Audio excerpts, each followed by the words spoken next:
Guys, Andrew here and welcome back to AppIQ, and if you're new, a special welcome to you. In this video, I'm going to show you how to secure folders on your Android or Samsung Galaxy phone. So do a swipe up and go to your settings, scroll down to where you have security and privacy, go ahead and tap on that, then scroll all the way down to where you have more security settings. Tap on that. You will find the option there within the list that says secure folder. You want to tap on that. Now you want to go ahead and follow the steps here in order to protect folder. This is welcome to secure folder. So go ahead and click and continue. And from here, as you can see, it is asking for permission to your calendar, your contacts, photos and videos, music and audios, and also phone. So go ahead and click continue again.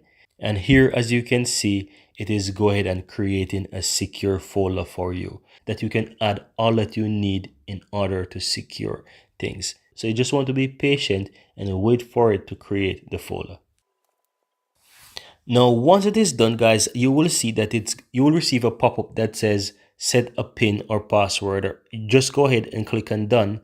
And from here, you will have the options to choose between pin, password, pattern, or even your fingerprint. The fingerprint is on by default, but you can go ahead and set the pin there. And all you have to do is just enter a 6-digit pin or whichever, and I will re-enter my pin once more, and as you can see, it is now turned on. So now I have fingerprint, and you also have the option that it says reset with your Samsung account. So go ahead and click next there, and here you will see the different folders. So you have a folder for your camera, internet, you have contacts, you have your files, you have your gallery, your calendar, and also your notes, right? So these are all the things that are currently backed up into your secure folder that you can come here and you can access from time to time.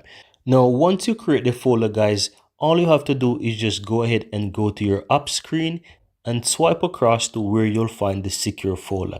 And here's a secure folder. You can easily go ahead and open that and you will find those secure folders within the phone. So this is how you can easily go ahead and create a secure folder and how you can find that secure folder on your phone. Very easy and very simple, guys.